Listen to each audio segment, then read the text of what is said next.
Bem-vindos à TV Shopping. Nós vamos conversar sobre marcas próprias com a Neide Montesano, da Abimapro, a Associação Brasileira de Marcas Próprias. Tudo bem, Neide? Tudo bem?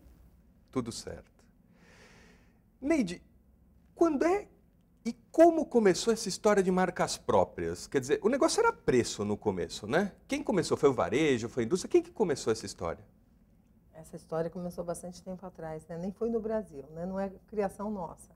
Ela começou na década de 50 na França, foi pelo varejo, até porque naquela época a indústria, ela que impunha, né, os preços, enfiava goela abaixo do varejo a condição, com margens altíssimas. E o varejo, através de um movimento associativista, criou a marca própria. Lógico que essa primeira fase era chamada fase do genérico. No Brasil, na década de 70, isso começa e assim, aqui no Brasil a embalagem era arroz, feijão. Na verdade, era a categoria do produto, não tinha marca. E lá como que era? A Nesse mesma associativismo? coisa, Igual. a categoria do produto, sem absolutamente nenhuma preocupação com qualidade, mas era para tentar bloquear, né, uma inflação galopante na época. E onde entra a história da marca nessa história? Então, daí vem a segunda geração, que começa na década de 60 lá na França, e onde a Inglaterra entra também. E aí nós dizemos que é a segunda geração das marcas próprias, porque daí os produtos começam a ganhar marca. Certo. Né? Eles conseguiram o que eles pretendiam e foi além disso, porque, na verdade, acaba que foi uma grande ferramenta de fidelização. Né? Então, eles tinham o bloqueio da inflação, era uma ferramenta de fidelização, porque aquele produto só se conseguia comprar naquele estabelecimento, e eles tinham margem maior com os produtos que eles vendiam, que eram exclusivos deles. E mesmo assim, conseguia se oferecer ao consumidor um preço mais baixo? Conseguia se oferecer um preço bem mais baixo. Certo. Porque até hoje isso se mantém. Na marca própria, você tem uma redução de custo comercial e uma redução de marketing mídia. Né? Esses produtos, normalmente, eles não têm grandes ações de marketing, grandes ações de mídia. E como ele é feito diretamente entre a indústria e o detentor da marca, quer seja um varejo ou um atacado, não existe o custo comercial que existe para uma marca tradicional. Então, você estava falando sobre um associativismo entre varejistas num determinado momento. Exatamente. E agora você falou num outro conceito que é uma associação entre o varejista e o produtor. Como é que está essa relação hoje? Como é que funciona? Quem é o dono da marca? Explica a cadeia da marca própria moderna. Então, na verdade, o que eu te disse sobre o fornecedor e o detentor da marca não é uma associação. O negócio acontece direto. Né? Você não tem intermediários nessa relação. O detentor da marca, quer seja um varejo ou um atacado, ele vai procurar esse fornecedor e a coisa é feita direta. Não passa por trade, não passa por distribuidor, não passa pelo representante comercial. Então, você tem aí uma redução de custo, porque a marca própria consegue chegar com um preço diferenciado no ponto de venda, porque a gente tem uma redução de custo na cadeia. Quem é essa cadeia? É o fornecedor, né, do detentor dessa marca, quer seja um atacado, varejo, em qualquer segmento que ele atue, os cofornecedores, porque o fornecedor ele tem os seus fornecedores, certo, que também acreditam no projeto e tem que efetivamente fazer um projeto que a gente consiga buscar na cadeia a redução necessária para ser competitivo no ponto de venda. Dos prestadores de serviço, porque você tem tudo que envolve, né, do produto ser fabricado até o ponto de venda. Certo. A gente trabalha essa cadeia inteira, tentando enxugar ao máximo essa cadeia, para conseguir chegar no ponto de venda com uma redução de 15% a 20%, mantendo a qualidade necessária, uma qualidade percebida pelo consumidor dentro da proposta do produto, e às vezes até superando a expectativa do consumidor com relação a essa qualidade. Neide, você falou primeiro numa questão meramente de preço, depois você falou do preço com a agregação de uma marca. Isso seria aquilo que você falou como segunda geração, né? Uhum. Eu já ouvi falar que existe até a quarta geração hoje de produtos, de marca própria. Quais são essas duas outras gerações? Então, a terceira geração, ela começou no Brasil mais ou menos no final da década de 90. Nós chamamos de geração Me Too, né?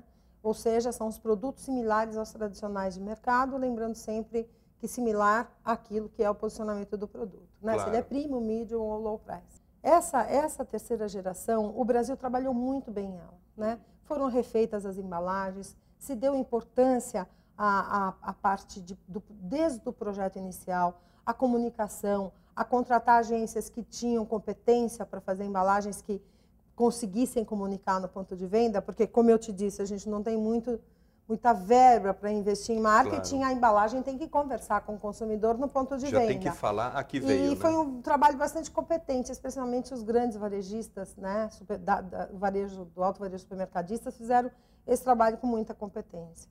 E aí, a partir daí, a gente vem aumentando anualmente o consumo de marcas próprias. E a quarta geração? No meio disso, há 3 anos atrás, chegou no Brasil, através até dos próprios autovarejos, das grandes redes autovarejistas, que são, né, hoje elas têm, na verdade, elas são multinacionais, chega no Brasil a quarta geração, que é um sucesso na Europa, principalmente, que é a geração valor. Ou seja, é aquele projeto onde você vai trabalhar efetivamente um produto que tenha um valor claro para o consumidor final, né? Então, saudabilidade, orgânicos, produtos que agregam efetivamente uma inovação. E essa quarta geração, ela não visa preço, ela visa tecnologia, respeito ao meio ambiente, os produtos sustentáveis. E é isso que essa geração trabalha. Em um determinado momento, o varejista se vê pressionado diante do poder da indústria e começa a lançar suas próprias marcas num caminho na direção da indústria. Hoje você vê um caminho contrário. A indústria, ela se apropria de determinadas marcas, quer dizer, ela cria as suas próprias marcas e ela vai na direção do varejo. A marca própria é o fiel da balança da briga entre o varejo e a indústria? E especialmente essas empresas que estão indo para o varejo, elas vivenciaram experiências muito fortes lá fora, né? Nós temos algumas grandes multinacionais que deixaram até de investir em alguns mercados europeus em função da força que a marca própria tem nesse mercado. A marca própria do varejo? Do varejo. Certo. Né? E aí você tem aí um abandono quase de grandes multinacionais por conta dessa força que o varejo atingiu. Eu estou te falando, por exemplo, de uma Suíça, que 48% do comercializado no país é marca própria. Né? Uhum. E a Europa é muito forte, né? Em praticamente quase todos os países. E desestimulou até algumas multinacionais. E eu até lia, né, o ano passado, um artigo que dizia: nós vamos investir nos países, na Ásia e no Brasil, né, nos países aí que estão fortes em desenvolvimento. E eu pensei, puxa vida, nesses países também a marca própria vem crescendo muito. Você vê o Walmart investindo forte na China, né, inclusive nas questões de meio ambiente. Né? Então, marca própria, o céu é o limite. Você vislumbra a quinta geração? Eu vislumbro a quinta geração. O que é a quinta geração? E a quinta geração seria, na verdade, dentro daquilo que nós na associação pensamos, fazer com que essa relação varejo-indústria fique cada vez mais consolidada e aí um investimento conjunto no ponto de venda daquilo que é o projeto deles. Né? A quarta geração é a geração onde vai se buscar um fornecedor que detém uma tecnologia.